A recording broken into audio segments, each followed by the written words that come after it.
nakita niyang may hawak siyang dagwang kutsilyo at sinabi na dapat siyang bumalik sa bahay, pero sinabi ni Zack na wala siyang tahanan. Habang bumabalik sa isip niya ang mga eksena sa pelikula, nagpasya siyang kitilindin ang buhay ng babae bago matulog sa loob ng kanyang sasakyan. Kinabukasan, isang matandang lalaki ang lumapit sa sasakyan at kumatok sa bintana.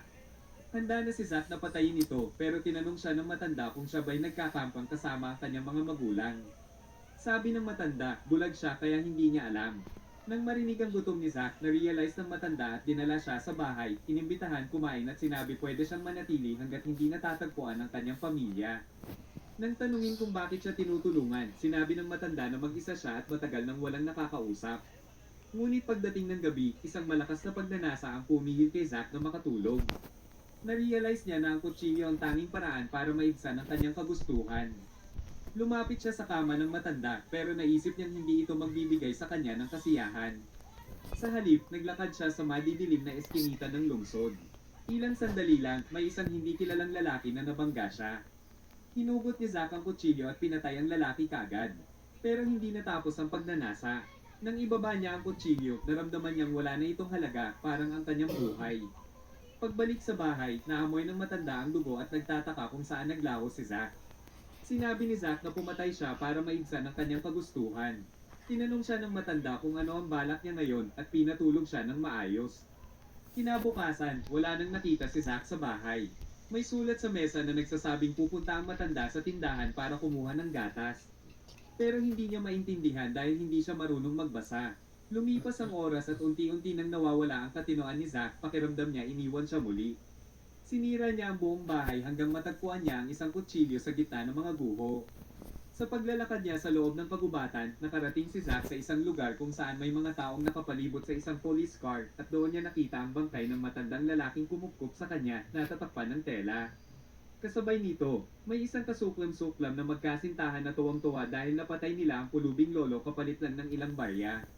Nang mapansin nilang nakatitig si Zack sa kanila, sinabihan siya ng lalaki na umalis at ilayo ang pangit niyang mukha pero nakita ni Zack kung gaano sila kasaya at doon niya naunawaan na ang mga mukhang masaya pala ang tunay na nagbibigay kasiyahan sa kanyang pagnanasa. Hinugot niya ang kanyang kutsilyo at pinagsasaksak ang lalaki hanggang bumagsak ito, saka siya sumugod sa babae at pinatay rin ito. Nang gabing iyon, pareho niyang pinaslang ang magkasintahan pero ang tanging laman ng isip niya ay ang tanong ng matanda kung ano ang gusto niyang gawin. Sa isip niya, sagot niya na gusto niyang sirain ang mga masayang tao, wasakin ang kanilang buhay, at ibagsak sila sa ganap na kawalan ng pag-asa.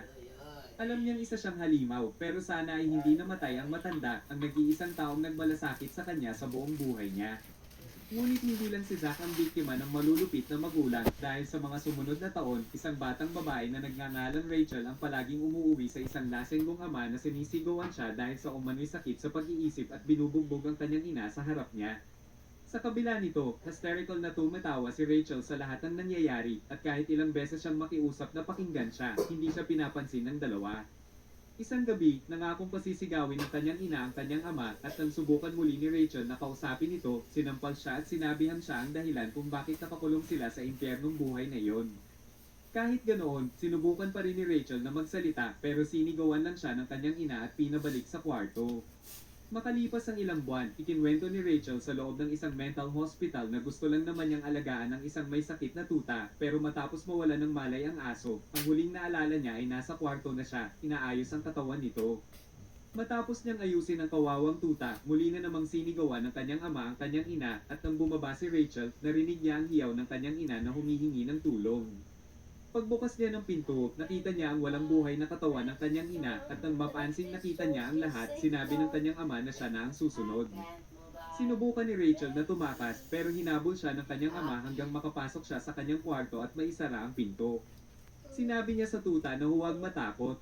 Pero sinira ng kanyang ama ang pinto at sinabing pareho lang silang baliw dahil sa paraan ng pagpatay niya sa aso at pagtatahi rito para mapasakan niya ito habang tumatawa sa kabaliwan nilang lahat. Sinabi rin niyang walang sino mang hahanap o maghahanap sa kanya pero biglang hinugot ni Rachel ang isang baril at itinutok sa kanyang ama, sinasabing baril iyon ng kanyang ina. Matapos ikwento ang lahat ng ito sa doktor, isinailalim siya sa hypnosis at binura ang lahat ng kanyang alaala. Nagising siya sa isang hiwalay at tahimik na ospital. Nagtataka kung bakit nasa ibang lugar siya at paglabas niya ng silid, narinig niya ang pagbukas ng elevator. Pagpasok niya rito, inanunsyo ng pa-system na napili na ang alay.